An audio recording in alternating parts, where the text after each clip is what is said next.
Hello viewers, again you join me out and about in my local town of Seasack, and I'm here outside the main Catholic church in Seasack, which I thought was a rather ironic setting because obviously the majority of my videos are about religion, specifically one religion, namely Jehovah's Witnesses. And I wanted to do a slightly different video about a funny thing that happened last week.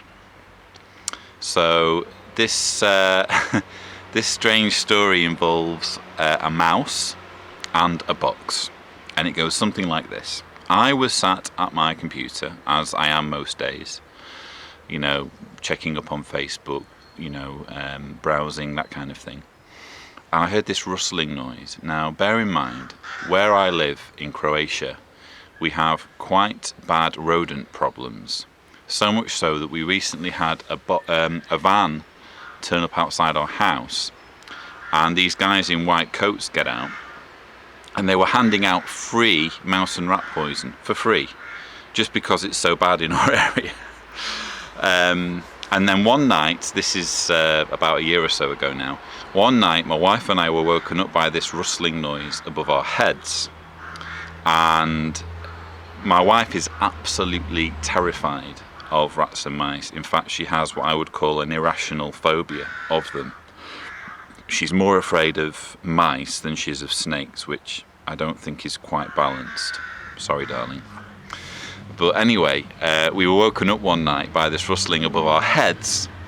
So I invested in some mouse traps and set them up where I thought they were getting into the roof above us, because I didn't know until that point that mice were capable of scaling brick walls. I obviously found out that night when I heard them above our heads in the cavity between the drywall and the roof, where the insulation is. So I bought these mouse traps and sure enough managed to trap the thing.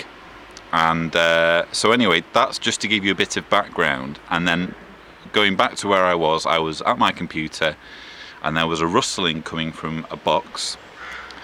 And I thought, great, you know, there's a mouse not only in our apartment but right where I'm working. The thing I need to do is trap it as quickly as possible and take it outside and release it.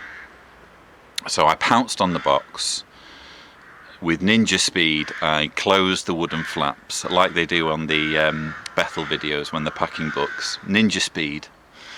And I took the box downstairs, and as I was carrying it, I could feel the box felt heavier than it should be, and I could feel something moving around inside. This sensation of there being this disoriented creature, you know, shuffling around inside. So anyway, I take it downstairs into the garden, and I have a little bit of fun with my wife. I first take the box into the house. She throws a panic attack and jumps up on a chair and says, "Get out the house!" So I go outside into the garden, and Deanna's dad is with me, and he's laughing, and he takes the box off me and he starts banging it against a wooden bench, and I'm like, no, don't do that, you know, let's just release the thing, there's no need to be cruel, you know.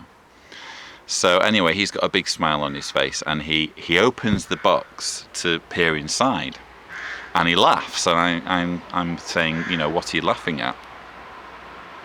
And he says, "There's no mouse in the box." And I was saying, "No, you're joking." In my mind, there was definitely a mouse in the box, and I just knew he was joking. So I said, "Give me the box." And so I peered inside, expecting to see this terrified creature staring back at me. And sure enough, it was completely empty. To my surprise, I genuinely believed there was a mouse in there. So it turned out what had happened was, because I immediately went back upstairs because I thought, no, there was definitely a rustling noise coming from somewhere. And I went to where the box had been, and there was a beetle, quite a large beetle, on the floor near the wall. And rather than being inside the box, it had obviously been scratching around outside the box. So you're probably thinking, why on earth are you telling me this weird story? And The reason why I'm telling you is because the more I thought about it afterwards, the more I thought how perfectly it described the problem of, I'm tempted to say just Jehovah's Witness belief, but you know what, I'm going to say it, religious belief in general, because the danger that you have, obviously, I realise that there are a lot of religious people who watch my channel, and I'm always very, very careful not to offend them. But as I've said, I should be able to be fairly unapologetic about basing everything on evidence. And the problem you have when you don't base things on evidence and you base things on feelings is that your brain can supply you with evidence if you want it to. And this was perfectly demonstrated by what happened with the box, because I reached a presuppositional conclusion. I presupposed that there was a mouse in the box based on previous experiences, based on linking the noise with as I say, past experiences. And having reached that conclusion, my brain supplied me with all of the missing pieces of the puzzle. It made me think that there was something moving around in the box inside as I was carrying it. And it made me think that the box was slightly heavier than it should be. None of those things were true, but my brain was supplying me with that information. And I try not to get into arguments with religious people, but one kind of argument I had recently ended with this chap, who I respect greatly, saying, well, the thing is, Lloyd, what you need to do, if I look uncomfortable, it's because there are one or two mosquitoes buzzing around, so sorry about that. He said, the thing is, Lloyd, what you need to do is you need to open yourself to Christ. You need to let him into your heart, and he will reveal himself to you. And I said at the time, I'm not going to do that. And the reason why I'm not going to do that is because I don't trust my brain. I don't trust my brain to give me reliable information when it comes to personal revelation. And there's a really interesting video that I based that on, and I don't think it gets enough exposure. It's absolutely fantastic. It deserves way more views than it's got.